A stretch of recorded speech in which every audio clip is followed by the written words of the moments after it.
Bill Gates को founder of Microsoft, Mark Zuckerberg को founder of Facebook, Gautam Adani founder of Adani group, Richard Branson को founder of Virgin group. इन सब में क्या कॉमन है? आप सोच रहे होंगे, हाँ ये सब दुनिया के सबसे रिचेस्ट लोगों में से एक है और आज के प्रेजेंट वर्ल्ड में ये डोमिनेट कर रहे हैं। ये सब लोग एक ऐसे ट्रैप से बचने में सफल रहे हैं जिसमें आज हर एक इंसान खुद को गर्व से डाल रहा है। दूसरी तरफ हो आप, जो शायद अभी किसी कॉलेज में पढ़ाई कर रहे होंगे, टाइम पे असाइनमेंट्स कर रहे होंगे, 90% अटेंडेंस मेंटेन कर रहे होंगे, ना चाहते हुए भी बुक्स को मेमोराइज कर रहे होंगे और हर रूल्स को फॉलो कर रहे होंगे इस उम्मीद में कि जब आप कॉलेज से निकलोगे तो आपके पास एक ग्रेजुएशन डिग्री होगी, आपको एक अच्छी जॉब मिल जाएगी, उसके बाद आप अपने पेरेंट्स के लिए एक बड़ा सा घर खरीदोगे, एक महंगी कार खरीदोगे, शादी करोगे, बच्चों को अच्छे स्कूल में भेजोगे और खूब सारे पैसे कमाओगे। लेकिन रियलिटी क्या है आपको पता है? बस एक ही प्रे करते रहते हो कि गॉड किसी तरीके से एक नौकरी दिला दे। धीरे धीरे आपका सेल्फ एस्टीम, आपका सेल्फ कॉन्फिडेंस कम होने लगता है। आखिरकार किसी तरीके से आपको एक जॉब मिल जाती है, लेकिन उसकी सैलरी बहुत ही कम होती है। बट आप मजबूरी में कर भी क्या सकते हो? वो जॉब आप करने लगते हो। इतनी सैलरी है नहीं कि आप पैसे कमाकर जमा कर एक घर खरीद सको, तो आप एक होम लोन ले लेते हो। अब अपना घर है तो ऑब्वियसली एक कार भी होनी चाहिए, तो आप एक कार लोन भी ले लेते हो। अनजाने में ही सही, पर आपने खुद को चारों तरफ से बांध लिया है। अब आपको हर वक्त ये डर सताता रहता है कि कहीं मुझे जॉब से निकाल ना दिया जाए, क्योंकि फिर मैं घर के खर्च कैसे मैनेज करूंगा। होम लोन की ईएमआई चल रही है, कार लोन की ईएमआई चल रही है, बच्चों के स्कूल की फीस। धीरे धीरे आप खुद के सपनों को दबाते जाते हो और सुबह चुपचाप उठते हो, जॉब पे जाते हो, शाम में घर आते हो, फिर चाहे वो काम करना आपको पसंद हो या ना हो। और फिर एक दिन आता है जब आपको ये लाइफ नॉर्मल लगने लगती है और धीरे धीरे काम करते करते आप बूढ़े हो जाते हो। आपको ऐसा लगेगा कि शायद मैं अनलकी था, इसीलिए मैं लाइफ में बड़ा कुछ कर नहीं पाया, क्योंकि मेहनत तो मैंने खूब की थी। पर सच कुछ और ही है मेरे दोस्त, जो आज तक आपसे छुपा कर रखा गया है। ये एजुकेशन सिस्टम जिसे आप बचपन से आंख बंद करके फॉलो करते आ रहे हो, उसे बनाया ही इसीलिए गया था ताकि आप फेल हो सको। उसे बनाया ही इसीलिए गया था ताकि आप एक ओबीडिएंट फैक्ट्री वर्कर बन सको।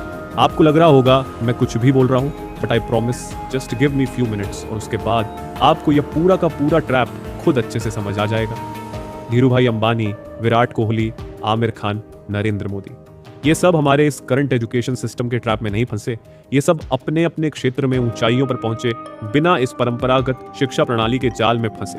1806 में नेपोलियन की आर्मी और प्रशिया के बीच एक भयंकर युद्ध हुआ। प्रशियन आर्मी, जो अपनी बेहतरीन सेना मानी जाती थी, हार गई। प्रशियन लीडर्स को यह समझ नहीं आया कि आखिरकार वे इतनी अच्छी आर्मी के साथ हार कैसे सकते हैं। बहुत सोचने के बाद उनके लीडर्स को यह समझ में आया कि उनकी आर्मी मजबूत तो थी, लेकिन युद्ध के दौरान वे अपने सुपीरियर्स के ऑर्डर्स को फॉलो करने के बजाय अपना दिमाग इस्तेमाल कर रहे थे, जबकि नेपोलियन की आर्मी सिर्फ और सिर्फ नेपोलियन के ऑर्डर्स को फॉलो कर रही थी। इस हार का परिणाम यह हुआ कि प्रशिया को अपना आधा क्षेत्र नेपोलियन के हाथ में सौंपना पड़ा और एक पीस एग्रीमेंट साइन करना पड़ा। अब प्रशियन लीडर्स के सामने एक चैलेंज था कि दोबारा ऐसा कभी भी उनके साथ नहीं होना चाहिए, लेकिन सवाल यह था कि वे ऐसा कैसे करेंगे। बहुत विचार विमर्श के बाद उन्हें एक आइडिया आया और फिर वे एक सिस्टम बनाने में जुट गए। कैसा सिस्टम? एक ऐसा सिस्टम ताकि सोल्जर्स बस उतना ही करें जितना उन्हें करने के लिए कहा जाए। और ऐसा करने का सबसे अच्छा तरीका क्या हो सकता था?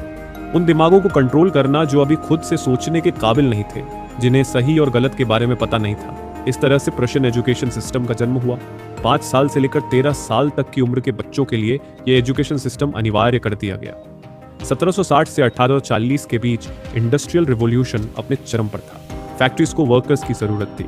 प्रशियन एजुकेशन सिस्टम ने इस जरूरत को पूरा किया। इस सिस्टम ने ऐसी पीढ़ी तैयार की जिनके दिमाग में पैसा कमाने का बस एक ही ऑप्शन रह गया, फैक्ट्रीज में काम करना। 1850 में थॉमस बेबिंगटन मकाले ने इंडिया में इंग्लिश एजुकेशन को प्रमोट करने का प्रपोजल दिया। इस एजुकेशन सिस्टम का मकसद था इंडियंस को ओबीडिएंट बनाना ताकि वे अंग्रेजों के रूल्स फॉलो करें। धीरे धीरे यह सिस्टम सफल हुआ और इंडियंस अंग्रेजों के लिए काम करने लगे। आज हमारे देश में स्कूल और कॉलेज स्टेटस का सिंबल बन गए हैं। माता पिता अपने बच्चों को बड़े स्कूलों में भेजते हैं, लेकिन ये नहीं देखते कि उनके बच्चों को सिखाया क्या जा रहा है। स्कूलिंग और कॉलेजिंग के दौरान बच्चों को सिर्फ एक ही गोल सिखाया जाता है, किसी तरह एक जॉब मिल जाए।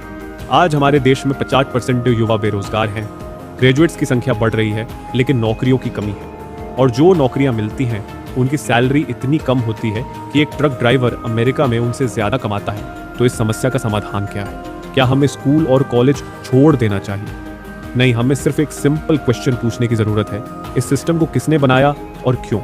आज हमें ऐसे कॉलेज ग्रेजुएट्स की जरूरत नहीं है जिनका सिर्फ एक ही गोल हो, नौकरी पाना। हमें ऐसे लोगों की जरूरत है जो स्किल्ड हो और खुद से कुछ बड़ा कर सके। अब बड़े से बड़े स्किल्स को आप कहीं कम फी में ऑनलाइन कोर्सेज के थ्रू सीख सकते हो, और वो भी उन पर्सन से जो खुद उस स्किल को यूज करके कुछ बड़ा अचीव किए।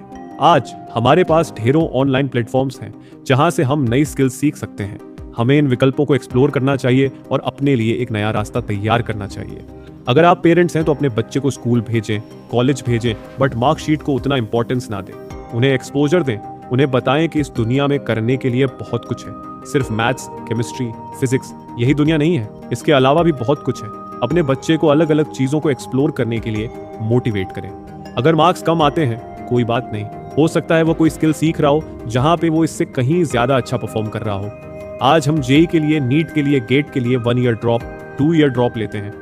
क्या कभी खुद के पैशन को समझने के लिए, खुद के इंटरेस्ट को जानने के लिए, अलग अलग अपॉर्चुनिटी को एक्सप्लोर करने के लिए ड्रॉप ईयर लिया है? क्या आपको स्टेबल एंड एवरेज लाइफ चाहिए, या आपको लाइफ में कुछ बड़ा करना है, खूब पैसे कमाना है, अपने ड्रीम्स को पूरा करने के लिए जी जान लगाना है? डिसीजन आपको लेना है। थैंक यू सो मच, आपने इस डॉक्यूमेंट्री को एंड तक देखा।